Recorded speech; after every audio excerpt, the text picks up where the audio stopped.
इस जीव को मिला है। और इस मानव के जन्म में ही इंसान भजन कर सकता है, दान कर सकता है, क्योंकि सतगुरु महाराज जी कह रहे हैं कि लेने को हरि नाम है, देने को अनुदान। लेने को हरि नाम है, देने को अनुदान, तैरने को आधीनता और डूबण को अभिमान। ए बंदे, अगर तू लेना चाहता है तो उस परमात्मा का नाम है। संसार में अगर तू लेने के लिए आया है तो सतगुरु का नाम है। अगर तू देना चाहता है तो अन्न का दान, भूखे को भोजन कराना।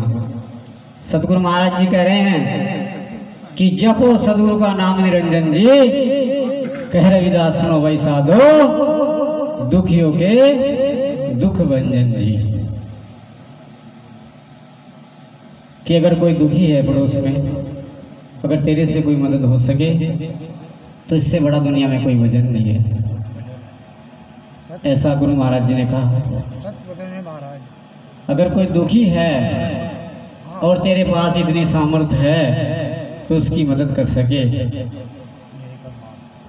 आपने सुना होगा जब किसी के साथ में कोई ऐसी घटना हो जाती है और कहते हैं भाई बाढ़ बाढ़ बच गए, तो हमारे बुजुर्ग भी कहते हैं कि भाई पता नहीं किसका लिया दिया गया।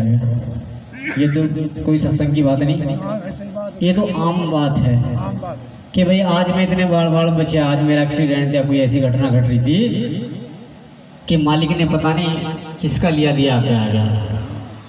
तो वो कौन सा लिया दिया है? क्योंकि साखी में कह रहे हैं कि ढक्या मुंगा यहीं रह जाएगा और जो लिया दिया तेरे संग चलेगा, ढक्या मुंगा यहीं रह जाएगा। वो ढक्या मुंगा यही जो हमने कमाया है, महल बनाए या 20-50-100 बीघे जमीन खरीदी, कोठी बंगले कार बच्चे हैं, ये सब ढका मुंगा है, सब यहीं तक रह जाता है। जो हमने कहीं दान पुण्य में, कहीं परमार्थ में, कहीं सत्संग में, कहीं भंडारे में, अगर हमने अपनी कमाई में से 1 रुपया दान किया है, किसी को भूखे को भोजन कराया है, वो लिया दिया हमारे साथ चलता है। क्योंकि गुरु महाराज कह रहे हैं कि श्वास श्वास पर नाम जपो, श्वास श्वास पर नाम जपो, व्यर्था सांस न मत होए, और ना जाने सांस का फिर आवण हो या ना भी। कहता हूँ कह जा तू, कहूँ बजावत ढोल, तेरा एक एक सांस व्यर्थ जात है 3 लोग का मोल। ए बंदे, 3 लोग के मोल के बराबर भी तुझे ये सांस नहीं मिलेगा। क्योंकि हीरे जवाहरों की कीमत होती है, सोने चांदी की कीमत होती है, इस संसार में हर वस्तु की कीमत है, चाहे वो मिट्टी हो, पेड़ हो, पौधे हो, लेकिन जो तेरा सांस है इसकी कोई कीमत नहीं है, ये अनमोल है, यही हंस है, यही तो हीरा जन्म है। देखा होगा आपने कभी, जब हमारा कोई सगे संबंधी अस्पताल में इमरजेंसी में भर्ती होता है और वो एक एक सांस बड़ी मुश्किल से लेता है और उसके घर के परेशान बाहर गेट पर बैठे हुए इंतजार करते हैं। इमरजेंसी में ऐसा होता है कि मरीज के पास कोई जाता नहीं, ऑक्सीजन लगी होती है, लंबी लंबी सांसें लेता है, तो घर के कहते हैं डॉक्टर साहब मेरे पास जितनी संपत्ति है तू सारी संपत्ति को ले ले, लेकिन मेरे मरीज का जो सांस है ये वापिस कर दे। इसके बराबर में पैसा तोल दूंगा, चाहे 10 बीघे जमीन है वो भी मैं दान में दे दूंगा डॉक्टर साहब, जितनी मेरी संपत्ति मैं सब हटके कमा के कर लूंगा, लेकिन ये मेरा बच्चा है या पिताजी है, भाई है, बंद है, इसका सांस वापिस कर दे। उस समय पता लगता है गुरु प्रेमियों कि सांस की क्या कीमत होती है। कोई वापिस नहीं कर सकता। संसार की कितनी भी वस्तु हो, चाहे पूरा संसार एक तरफ हो, लेकिन सांस वापिस नहीं करेगा कोई। सांस और ग्रास सब कुछ गिनती का होता है गुरु प्रेमियों। न एक सांस फालतू आता है, न ज्यादा आता है, न कम आता है, सब गिनती का होता है। उसमें पता लगता है कि सांस की क्या कीमत है। इसलिए गुरु महाराज ने कहा कि सांस सांस पर नाम जपो, व्यर्था सांस न मत होए, ना जाने सांस का फिरामण हो या ना भी। ए बंदे, तुझे सांस को व्यर्था खो रहा है उस नाम के बिना, फिर तेरे को ये दोबारा नहीं मिलेगा। हमारे बाबा दादी माँ बाप चले गए, किसी ने आके बताया मैं कहाँ गया, कोई वापिस आया? बोलो, ये तो सृष्टि चली युगा युग से, जब तक सृष्टि चली हुई होगी जन्म लेना मरना मिटना ये तो चलता रहा। किसी ने बताया मुझे जन्म कहाँ मिला? इसलिए मानव का जन्म ये हीरा जन्म है, ये श्रेष्ठ जन्म है। इसमें अच्छाई बुराई इसी में सब कुछ हम कर सकते हैं। अभी महाराज जी बता रहे कि संत बनने के लिए बहुत कुछ करना, जीत जी मरना पड़ता है। जब हम जमीन में गेहूं बोते हैं ना तो जमीन में मिल जाता है, मिट्टी में गेहूं का दाना मिट्टी में मिल जाता है, अपने आप को नष्ट कर लेता है और कुछ दिनों के बाद में एक उसको सुंदर पौधा लगता है, उसके बाद वैसे बाल आते हैं, एक बाल के 1000 दाने बनते हैं। तो अपने आप को मिटाना पड़ता है। संत जिसके पास में शांति का स्वरूप है। आपने कभी अगर महाराज निरंजन दास जी के अगर आपने दर्शन करे होंगे, विदास छात्रावास पे आते हैं वो 5 अप्रैल को, अभी 2 साल हो गए आने नहीं खाने से। अगर आपने कभी दर्शन करे होंगे, मैं देखा होगा, वो शांत स्वरूप रहते हैं। कोई डेरे में जाता है, भाई लंगर पानी ले लो, लंगर पानी ले लो, बस उनकी बात होती है। क्योंकि गुरु जी ने कहा था ना 650 साल पहले गुरु रविदास जी ने कहा था ये बात कि चाहूँ ऐसा राज में जहाँ मिले सभी को अन्न, छोट बड़े सब सम बसे, तो रविदास रहे पड़से। सतगुरु रविदास महाराज जी ने कहा था ना कि मैं ऐसा राज चाहूँ इस देश के अंदर, इस दुनिया के अंदर, पूरे संसार के, जहाँ हर प्राणी कोई भी भूखा न रहे, बिना छत के ना रहे, बिना वस्त्र का न रहे, ऐसा राज इस दुनिया में हो जाए। तो कहते हैं कि सबको भोजन मिले। गुरु प्रेमियों, 650 साल पहले गुरु रविदास महाराज जी काशी की धरती पर आए। और काशी की धरती पर ही क्यों आए? आपने सुना होगा, हमने भी बुजुर्ग से सुना है कि जितने भी पंडित विद्वान हैं सब काशी के पढ़े हुए थे। कहने लगे मेरा बेटा जो है वो काशी जी पढ़ का है, 4 वेद 6 7 18 पुराण पढ़ के आया हो। क्योंकि काशी में ब्राह्मणों का प्रचंड लहरा हुआ था, वो किसी को वहां जीतने नहीं देते थे। काशी से चलती उनका पूरा संसार काशी विद्यापीठ से चला करता था। वहां की एक परंपरा थी कि जो काशी में मरेगा वो स्वर्ग में चले जाएगा।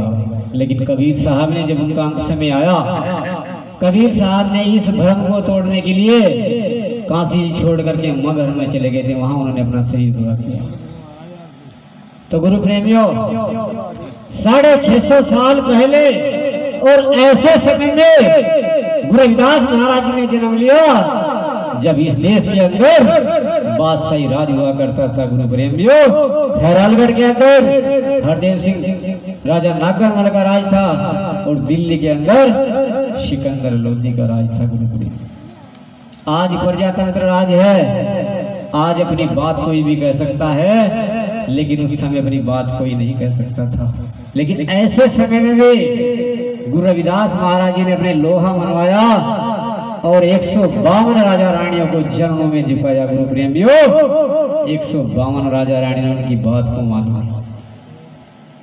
सिकंदर लोधी ने उनकी बात को माना। जब सिकंदर लोधी ने महाराज रविदास जी को बुलवा करके कहा कि तुमको इस्लाम धर्म कबूल करना होगा, लेकिन गुरुजी ने मना कर दिया, गुरुजी को जेल के अंदर बंद कर दिया गया। गुरु प्रेमियों, जब सिकंदर लोधी महलों में जाता है, उसकी कानों में सतनाम की आवाज गूंजने लगती है। सोते जागते उठते बैठते गुरुजी की परछाई, गुरुजी का स्वरूप दिखाई देने लगता है। हर समय दिमाग में सतनाम सतनाम कानों में आवाज लगती है। सुबह होता है, सिकंदर लोधी अपने महलों से नंगे पैर जाता है और महाराज रविदास जी के जाके चरणों में पड़ के अपनी गलती के लिए क्षमा करता है। तो गुरु जी के शिष्य बन जाते हैं। गुरु जी ने फरमाया कि जाति पाति पूछे ना कोई, तो हरि को भजे सो हरि का होए। रविदास जन्म के कारण होत न कोई नीच, नर को नीच कर डालती है ऊंचे कर्म की कीच। रविदास ब्राह्मण मत पूजिए जो होए गुणहीन, पूजिए चरण चंडाल के जो होए गुण प्रवीण। लेकिन हमारे भारत के अंदर व्यवस्था ऐसी है, एक ब्राह्मण चाहे वो 5वीं फेल चाहे वो 7वीं फेल हो, उसी पे ही हमारे ब्याह सजवाते हैं, अपने घर मकान के मुहूर्त कराते हैं। एक हमारे समाज का महात्मा चाहे वो MA हो चाहे वो PhD हो, पढ़े लिखे भी है, लेकिन इस बात पे विश्वास नहीं करते हैं गुरु प्रेमियों। ऐसा है, ऐसी वर्ण व्यवस्था है। अभी हवन चलेंगे दिवाली पे, 40-40 हजार रुपए के पंडित लोग आपके घर में हवन करेंगे, ऊँट के नाम पे थान रखे जाएंगे। ये भ्रम है, यही तो सत्संग है। अभी हमारा समाज 40-40 हजार रुपए देकर अपने जो थान रखा होगा ना वो पंडितों को हवन करा देगा। यानी कि उसने ठेका ले रखा, उसने ठेका ले रखा है एक ब्राह्मण ने कि आपके ऊत बिरट रहे हैं, आपको 40 हजार रुपए लेकर हवन कराना पड़ेगा। अब देख लो, ये है अंधविश्वास। अपने समाज के महात्मा को तो तुम फ्री में बुला के हवन करवा लो भाई, हम तो पैसे लेते हैं, क्यों जी? लेकिन विश्वास नहीं है, क्यों जी? निर्मल है सब भक्ति तेरी, जब मन में विश्वास नहीं तो उस मंजिल को क्या पाएगा जब दीपक में प्रकाश नहीं। विश्वास तो करना होगा ना। हमें अपने पे विश्वास नहीं हुआ। देखो एक बात, हमें आज तक अपनों पे विश्वास ही नहीं हुआ है। पहले हमने गुलामी की है मजबूरी में, उन लोगों के डंगर छिपाई मजबूरी में, उन लोगों के यहाँ लस्सी पी चटनी रोटी खाई तो मजबूरी में, क्योंकि रोजगार नहीं थे। आज उन लोगों ने फार्म खोल दिए गए, फैक्ट्री बना दी गई है, चाहे वो कोई भी मिशन हो, कंपनी चला दी, चाहे राधा स्वामी, चाहे निरंकारी, चाहे दर्शन सतगुरु हो। आज हम वहाँ जाकर के मिट्टी ढो रहे हैं, घास खोद रहे हैं, आज भी गुलामी कर रहे हैं, क्योंकि मानसिक गुलामी हमारी गई नहीं है। गुलामी 2 प्रकार से होती है, एक शारीरिक गुलामी, एक मानसिक गुलामी। शारीरिक गुलामी तो बाबा साहब ने छुड़वा दी, क्योंकि सब खुली मजदूरी करने लगे। कोई बंधवा मजदूरी लगता, कोई डंगर नहीं चुका रहा, ये तो 500 रुपये की गाड़ी खुली कर रहे हैं। लेकिन मानसिक जो गुलामी है, जो हमारे दिमाग में बसी हुई है, वो आज भी हम उसमें जकड़े हुए हैं। जब तक ये मानसिक गुलामी से हम नहीं छूटेंगे तब तक हम आजाद नहीं हो सकते। उनके डेरों में जाकर झाड़ू मार रहे की सेवा कर रहे, सड़क पर डंडा लिए खड़े हैं, क्यों जी? यही तो सत्संग है। नहीं तो सारा ढोल बजा जाओ, इसका क्या फायदा हो रहा है महाराज जी? ये तो क्या कहा, हीर रांझा का सांग गा के चले गए।